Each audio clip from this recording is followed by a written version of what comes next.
முதல்வர் வந்து ஒரு ஆரோக்கியம், அவர் வரும்போது ஸ்மார்ட்டாக அந்த அவருடைய நடை அந்த நிற்கிறது, அந்த ஸ்மார்ட்னஸை நான் ரசிச்சிருக்கேன்.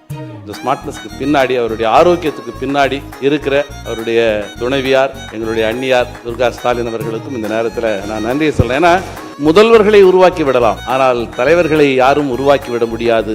தனித்தன்மையோடு தலைவர்கள் எழுகிறார்கள். தமிழ்நாட்டிற்கு மாத்திரமல்ல, இந்தியாவிற்கே வழிகாட்டுகிற தலைவராக மாண்புமிகு தமிழக முதல்வர் அவர்கள் எழுந்திருக்கிறார். பாஜக என்கிற பாறைக்கு தமிழ்நாடு வழிவிடாது.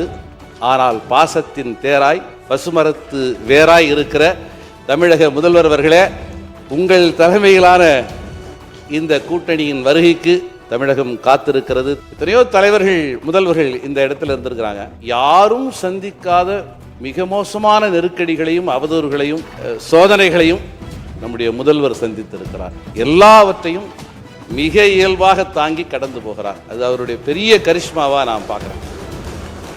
உறுதியாக நின்று போராடின பல தலைவர்களை நம்ம பார்த்துருக்கோம். ஆனால் அந்த தலைவர்கள் கொள்கை நிலையில் உறுதியாக இருப்பாங்க, தங்களுடைய உயிரியை கூட தியாகம் பண்ணியிருப்பாங்க. ஆனால் களத்தில் வெற்றி பெற முடியாமல் போயிருப்பாங்க. ஆனால் கொள்கையிலையும் உறுதியாக இருந்து எல்லா களத்திலையும் வெற்றி வெற்றி அப்படின்னு இந்த ரெண்டு இருதுருவ பேராளுமை அதனுடைய அடையாளமாக நம்முடைய மாண்புமிகு தமிழக முதல்வர் அவர்கள் விளங்குகிறார்.